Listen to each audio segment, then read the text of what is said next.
Let's see. One last question. Can I have some advice? How can I make friends in a new high school? Uh,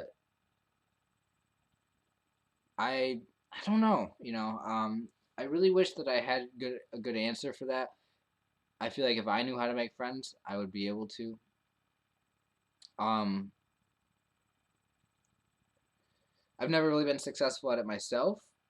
I would say, I mean, essentially, it's just making friends. I mean, the more people you talk to, the more likely you are to build relationships with them. So, one of the mistakes that I made was isolating myself, purposefully being alone, not talking to people. And I think that if I would have just been more open to talking to people, and I think I would have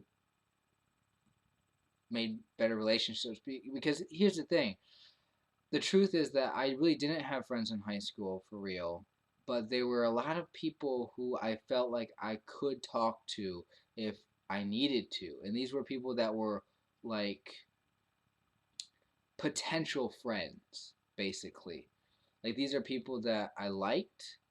They kind of liked me, I suppose, I would assume.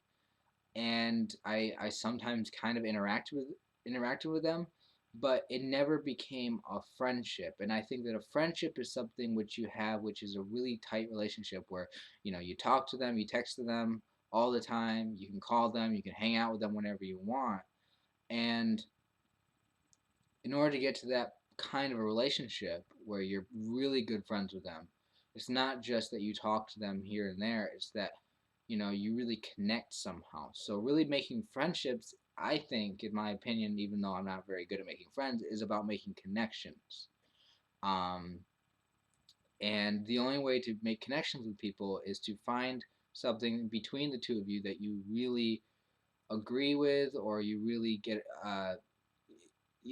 both of you that you kind like if it's video games, you can say we both love video games. Well, hey, let's go play video games together, or just whatever you can find that common interest. Try to the only way that they'll ever know what the thing is that connects you guys is if you are willing to share that with them. And and then it's just a matter of setting up arrangements, setting up when do we hang out, or when do we talk to each other, or when do we when do we plan to go do something, whatever. Kind of like if you want to set up a date with a girl that you like. Well, how do you set up a date with a friend? I don't know. What do you call those? I don't know. Is there a name for that? I don't know. But I've never really had friends, so I don't know what it's like to actually set up things like that. I don't know what it's like to actually have to go through the process of meeting somebody, forming a relationship. I think that relationships just form naturally, and I don't know how they form. For me, it's so hard for just things to naturally take place. Um, but that's just the best way. Is if if things naturally take place, you don't have to think about it. You don't have to try to understand how to. You don't have to ask the question, how do I do this?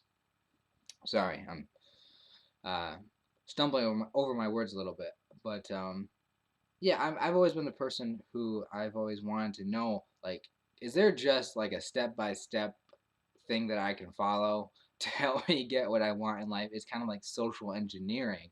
That's the way that I've always been.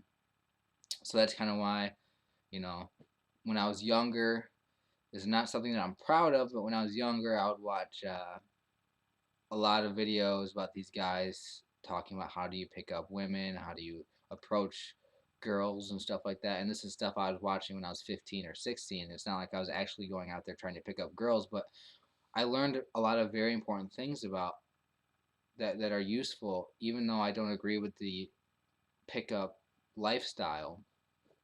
I did learn a few things, which is that a lot of it is about presentation, how you present yourself to other people. What is it that people are interested in hearing? Because you might say, well, if you want to get a girlfriend, you might try to go up to a girl and just be like, you might have all these lines or the script that you're trying to push onto them. And if you're really smart, if you're smart, you know that the other person doesn't want to hear half of your bullshit. So what do they want? They want you to really pay attention to them, right? They want you to ask them how they're doing. You know, people don't like you to just talk about yourself. It gets boring, which is kind of why I'm self-conscious about that, because I know that even though I do that myself, I just talk about myself a lot and it probably gets boring. But, you know, one of the things I learned, again, this is stuff I learned from pickup artist people when I was younger. And I'm not, again, I'm not necessarily proud that I listen to these guys because I don't agree with it. But, the idea of being attractive, what do people want from you? It is something that I've spent a little bit of time thinking about. Have I been able to use these things in my own life? No, because I'm a really shy guy and I just haven't put these things to the test. But they sound true to me. You know, you know, um, I'm definitely more in the camp of don't try to force things, try to let things happen naturally. Um, but I understand there is a little bit of a conscious effort that everybody has to make to change their own behavior, to change their own mindsets, to overcome their own fears, overcome your own limiting ideas and beliefs. So I don't know how to wrap this up into a concise statement, but just um, yeah.